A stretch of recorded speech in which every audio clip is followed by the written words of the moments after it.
इस दुनिया में ऐसे बहुत ही कम स्टूडेंट होंगे जिनको ये प्रॉब्लम नहीं होगी कि पढ़ा हुआ याद नहीं रहता।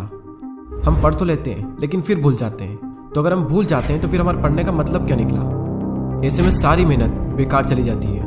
वैसे पहले मैं आपको बता दूं कि अगर आप पढ़ा हुआ याद नहीं रख पाते हैं तो इसका मतलब ये बिल्कुल भी नहीं है कि आपका दिमाग कमज़ोर है। सोचो अगर आपका दिमाग हर चीज़ को याद रखने लग जाए तो एक दिन में हमारे साथ में कितनी चीज़ें होती है। दिमाग का कचरा हो जाएगा अगर दिमाग सारी बातों को याद रखने लग जाए तो।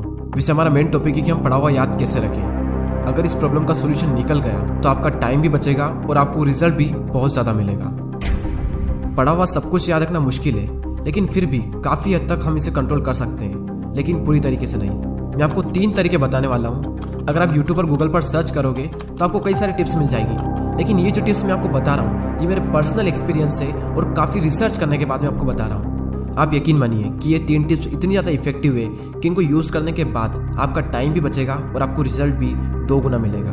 तो पहला जो पॉइंट है वो है स्टडी लेस स्टडी गुड। भले ही कम पढ़ो लेकिन अच्छा पढ़ो। विल परेटो ने इस दुनिया को एक महान सिद्धांत दिया जिसे कहा जाता है 80-20 का रूल्स।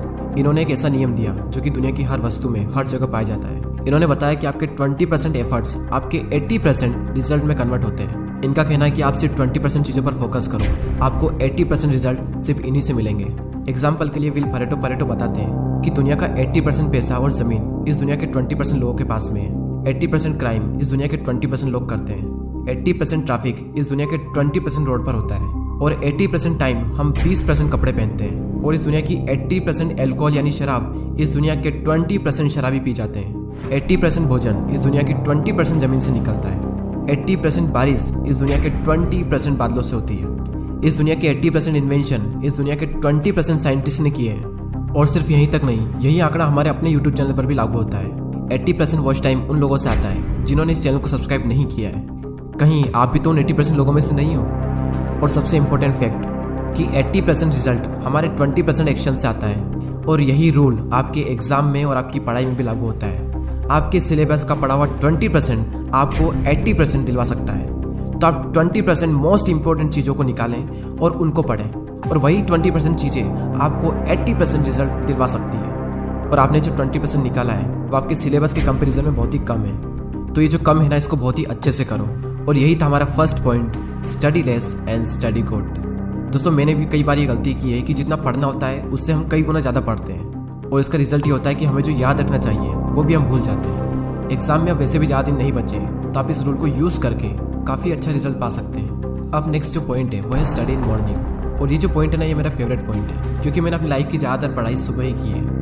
एक तरफ एक स्टूडेंट है जो सुबह जल्दी उठकर 2 घंटे पढ़ाई कर रहा है, और वहीं दूसरी ओर एक और स्टूडेंट है जो दिन में 4 घंटे पढ़ाई कर रहा है। तो ये जो पहला वाला स्टूडेंट है ये ज़्यादा आउटकम दे पाएगा दूसरे वाले के मुकाबले। सुबह जल्दी उठकर पढ़ने के 2 सबसे बड़े बेनिफिट होते हैं। सुबह के टाइम हमारी कंसंट्रेशन सबसे पीक स्टेट पर होती है, और सुबह के टाइम पे जो कंसंट्रेशन होती है शायद ही पूरे दिन में आपको कंसंट्रेशन मिल पाएगी। और सेकंड बेनिफिट ये है सुबह जल्दी उठने का कि सुबह कोई भी डिस्टर्ब करने वाला नहीं होता है। एनवायरनमेंट में एक अलग ही साइलेंस होता है, और उस साइलेंस में कुछ नया सीखने का मजा ही कुछ और होता है। आप सुबह जल्दी उठकर 3 घंटा पढ़िए, और उसके बाद में पूरे दिन अगर आप सिर्फ मुश्किल से आधा से 1 घंटा भी पढ़ते हैं तो बहुत है आपके लिए। कहने को तो लोग 8-10 घंटे पढ़ते हैं, लेकिन जो 2-3 घंटे की मेन पढ़ाई जो होती है कॉन्सेंट्रेशन के साथ में, वही सबसे मेन चीज़ होती है। बाकी सब दिखावा है। हमारे देश के प्राइम मिनिस्टर मोदी जी ने भी सुबह जल्दी उठकर पढ़ने को कहा है। एक रीजनेबली सुबह सूर्योदय के पहले अगर तैयार हो करके पढ़ना शुरू करते हैं तो पूरी तरह आप बिल्कुल मन से एकदम तंदुरुस्त होते हैं। जैसे बारिश के बाद आसमान कैसा साफ नजर आता है। सुबह बहुत ही उत्तम कालखंड होता है, फ्रेश होते हैं, थकान नहीं होती है, और अध्ययन से ही शुरू करते हैं तो ज़्यादा अच्छा रहता है। और ना सिर्फ मोदी जी ने बल्कि हमारे शास्त्रों में, आयुर्वेदा में भी यही बात कही गई है कि सुबह के टाइम हमारा ब्रेन सबसे ज़्यादा एक्टिव होता है, और उस टाइम जो भी हम अपने ब्रेन में डालेंगे वो दिमाग में छप सा जाएगा। सो ये था second point, study in morning. अब जो लास्ट जो पॉइंट है वो बहुत ही ज़्यादा इंपॉर्टेंट पॉइंट है, और ये पॉइंट आप सबको ऑलरेडी पता है, लेकिन हर कोई इस पॉइंट को बहुत ही इग्नोर करता है। और वो पॉइंट है पढ़ाई के बीच में रेस्ट लेना। कुछ लोग होते हैं जो रेस्ट ही नहीं लेते हैं, और कुछ लोग ऐसे होते हैं जो बहुत लंबा रेस्ट लेते हैं, और इस बीच में कुछ लोग ऐसे होते हैं जिनकी पूरी ज़िंदगी रेस्ट लेने में निकल जाती है, और एंड में वो खुद रेस्ट इन पीस हो जाते हैं। पढ़ाई के बीच में कितना रेस्ट लेना चाहिए ये मैं आपको नहीं बताने वाला, ये आप खुद तय करें अपने अकॉर्डिंग। आपको फिर से एनर्जी प्रोड्यूस करने के लिए कितना टाइम चाहिए ये आपको आपके अलावा कोई नहीं बता सकता।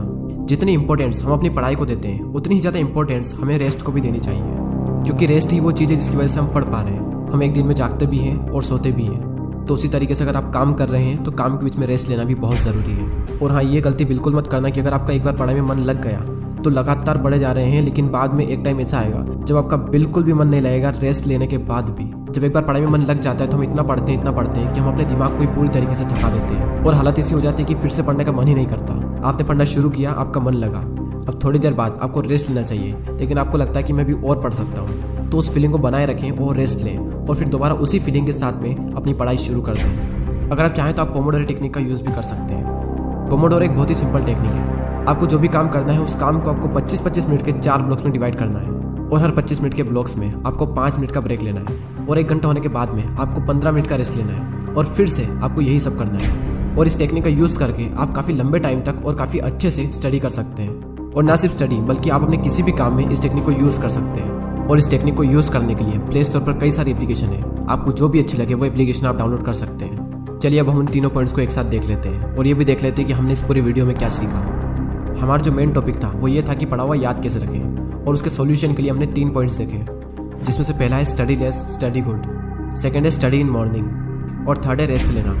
फर्स्ट पॉइंट में हमने 80-20 के प्रिंसिपल को समझा कि किस तरीके से आपको 80% रिजल्ट आपके अपने 20% काम से मिलेंगे, और साथ ही हमने ये सीखा कि आपको फोकस करना चाहिए अपनी 20% स्टडी पर जो आपको 80% रिजल्ट दिला सकती है। सेकंड पॉइंट था कि स्टडी इन मॉर्निंग, यानी कि सुबह उठकर पढ़ो, और इस पॉइंट में हमने देखा कि किस तरीके से आप जल्दी उठकर हाई कंसंट्रेशन वाली स्टडी कर सकते हो। और थर्ड पॉइंट है स्टडी के बीच में ब्रेक लेना, और इस पॉइंट में हमने रेस्ट की इंपॉर्टेंस को जाना। जितना इंपॉर्टेंट जागना होता है उतना इंपॉर्टेंट सोना होता है, उसी तरीके से जितना इंपॉर्टेंट काम करना होता है उतना ही इंपॉर्टेंट रेस्ट लेना भी होता है। और थर्ड पॉइंट में ही हमने पोमोडोरो टेक्निक के बारे में जाना। जो भी काम आप करना चाहते हो उस काम को 25-25 मिनट के 4 ब्लॉक्स में डिवाइड कर दें और हर 25 मिनट के बाद में 5 मिनट का ब्रेक्स लें, और जब पूरा 1 घंटा हो जाए तो उसके बाद में 15 मिनट का रेस्ट लें। और इस टेक्निक का यूज़ करके भी आप लंबे टाइम तक काफ़ी अच्छे से पढ़ाई कर सकते हो। और दोस्तों, अगर आपने पूरे साल पढ़ाई नहीं की है तो अब भी आपके पास में टाइम है, क्योंकि वो किसी ने क्या खूब बात कही है कि जो हो गया उसे सोचा नहीं करते, जो मिल गया उसे खोया नहीं करते। सफलता उन्हें ही हासिल होती है जो वक्त और हालातों पर रोया नहीं करते। अगर आप अब भी शुरू करते हो और दिल लगा कर मेहनत करते हो तो अब भी आप कई लोगों से आगे निकल सकते हो। बस मेहनत खामोशी से कीजिए और इतनी मेहनत करो कि आपकी सफलता शोर मचा दे। अब वैसे ही बहुत टाइम निकल चुका है और एग्ज़ाम बहुत नज़दीक है, और जब इतना कम टाइम बचा है तो बैठे बैठे ज़िंदगी बर्बाद ना कीजिए, क्योंकि ये ज़िंदगी मिलती है कुछ कर दिखाने के लिए।